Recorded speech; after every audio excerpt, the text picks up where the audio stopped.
5, 4, 3, 2, 1.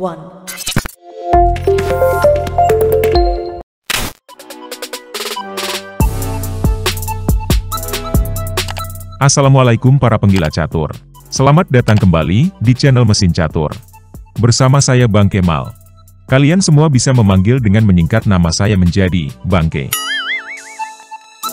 Untuk video hari ini, kita akan menganalisa sebuah permainan menarik yang dimainkan oleh dua Grandmaster catur Soviet legendaris.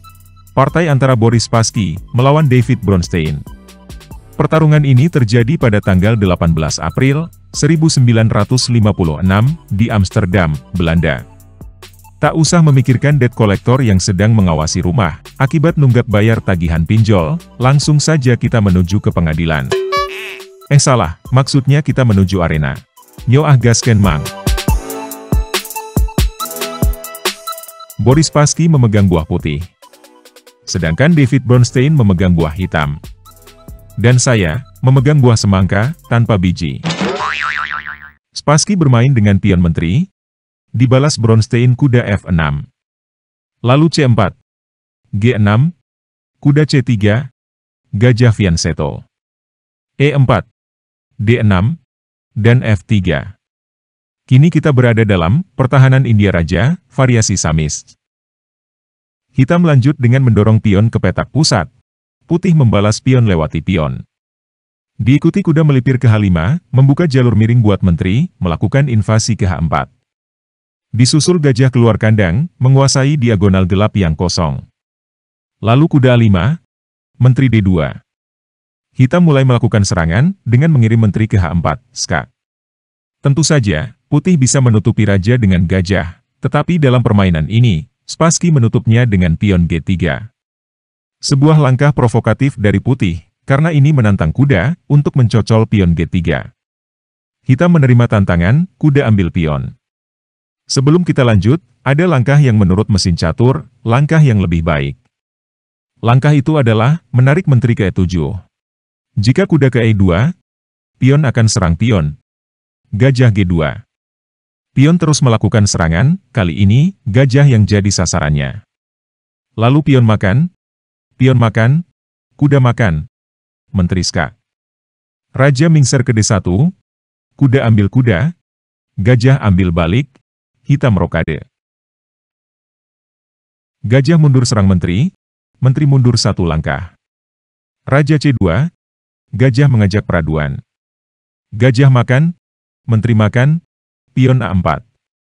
Kemudian, gajah ambil kuda, pion membalas, kuda serang pion. Benteng membackup, benteng menambah tekanan. Pion maju, menteri skak. Raja kabur ke B2, kuda manuver ke D3, melakukan penggarpuan. Raja lari ke pojok, kuda geprak benteng. Setelah benteng geprak balik, maka hitam akan unggul satu benteng. Kita balik ke permainan sesungguhnya. Setelah kuda nekat ambil pion, menteri bergeser ke F2, menekan kuda bersama bawahannya. Sejurus kemudian, David Bronstein membuat langkah gila, dia memberikan menterinya pada lawan, dengan menghajar gajah dengan kuda. Tanpa pikir panjang, Boris Spassky langsung menewak menteri, yang sangat bahenol. Dibalas kuda kembali gebuk gajah. Itu artinya, Bronstein menukar menteri, dengan sepasang gajah, dan satu pion. Lalu raja serang kuda, kuda menghindar, sambil menggasak pion gratisan. Putih terus menyerang kuda, kali ini pion yang ditugaskan. Kuda mundur. Kuda maju. Pion serang pion. Benteng H ke G1. Kemudian hitam mengamankan raja. Raja mingser ke G2. Gajah D7. Pion A4. Gajah usir menteri. Menteri mundur satu langkah. Kuda merangsek ke depan, menyerang sendirian. Sebuah tempat yang berbahaya buat kuda, karena sangat rentan untuk diserang. Kemudian putih mendorong pion ke A5, menyerang kuda. Kuda lari ke C8. Lalu pion ambil pion, gajah ambil balik. Sebuah langkah yang menurut mesin catur, adalah langkah yang melewatkan kemenangan. Mesin catur menyarankan kuda ke E7. Jika pion pukul pion, kuda jumping ke F5, menyerang menteri. Menteri mundur ke E1, kuda kembali mengancam. Menteri ancam balik, Kuda serang raja, skak. Di sini Raja Putih hanya memiliki 2 petak melangkah, ke F1 atau ke G3.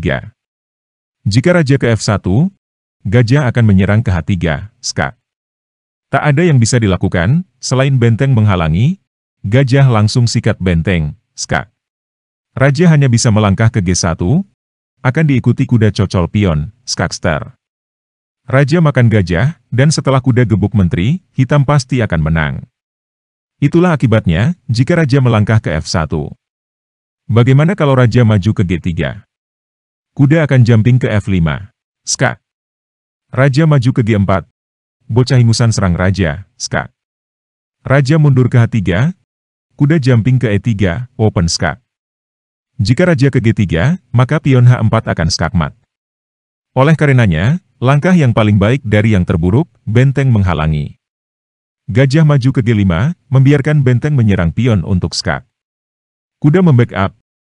Benteng tetap gebuk pion, skak. Kuda gebuk balik. Gajah cocol benteng, skak. Langkah paksa, raja G3. Pion membantu serangan, skak. Kuda gebuk pion. Diakhiri gajah F4, skakmat. Kita balik ke permainan. Setelah gajah F5, benteng serang kuda. Kuda lari ke D3, benteng serang pion, kuda menutup, balik serang pion. Lalu putih membuat langkah cerdas, kuda jumping ke E4, mengajak pertukaran kuda. Hitam tak mau menukar kuda, kuda menghindar ke A6. Kemudian putih memutuskan untuk mengambil gajah, skak. Benteng ambil balik, pion serang pion.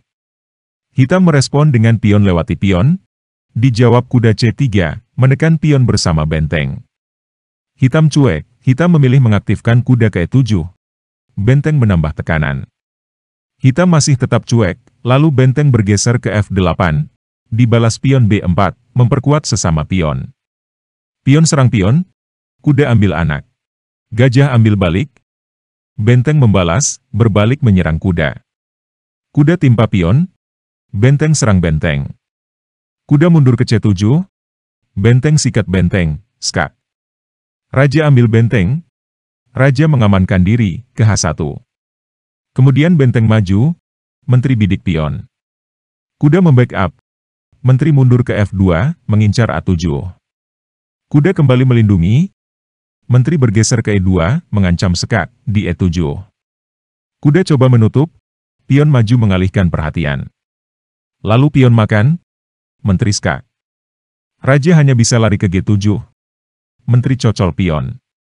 Raja mengamankan diri ke H6. Menteri kembali sikat pion, menyerang kuda. Kuda membalas ambil pion, dan menyerang menteri. Menteri naik ke B7. Kuda manuver ke D3, mengancam benteng. Benteng naik ke E7, mengancam skakmat. Kuda kali pion. Benteng kali balik, skak. Lalu raja lari ke G5. Menteri mengejar. Raja naik ke G4. Menteri turun ke E3, mengancam skakmat. Raja balik lagi ke G5. Pion membantu serangan, skak. Raja maju, kembali mengancam skakmat. Kuda berusaha menghalangi. Benteng mundur membidik pion, dengan ancaman yang sama, yaitu skakmat. Dan pada langkah ini juga, David Bronstein mengibarkan bendera kuning, karena sudah tak memiliki kesempatan untuk menang. Ini dia alasannya. Jika permainan dilanjutkan, benteng mundur membela. Menteri skak. Raja kabur ke F3. Setelah benteng sikat kuda, hitam sudah tak punya banyak pilihan. Jika pion ambil benteng, benteng akan tewas disiksa menteri. Atau langkah apapun yang dipilih, hitam akan tetap kalah, karena putih masih memiliki menteri, yang tentunya jauh lebih perkasa. Demikianlah akhir dari permainan antar dua legenda catur, dari Uni Soviet. Sampai jumpa pada partai catur legendaris Uni Soviet lainnya. Klik tombol like jika kalian menyukai video ini. Jika tidak suka, cobalah untuk menyukai. Karena suka itu lebih menyenangkan daripada membenci. Akhir kata, I'm gonna miss you, bye-bye and miss ya. Wassalamualaikum warahmatullahi wabarakatuh. Merdeka!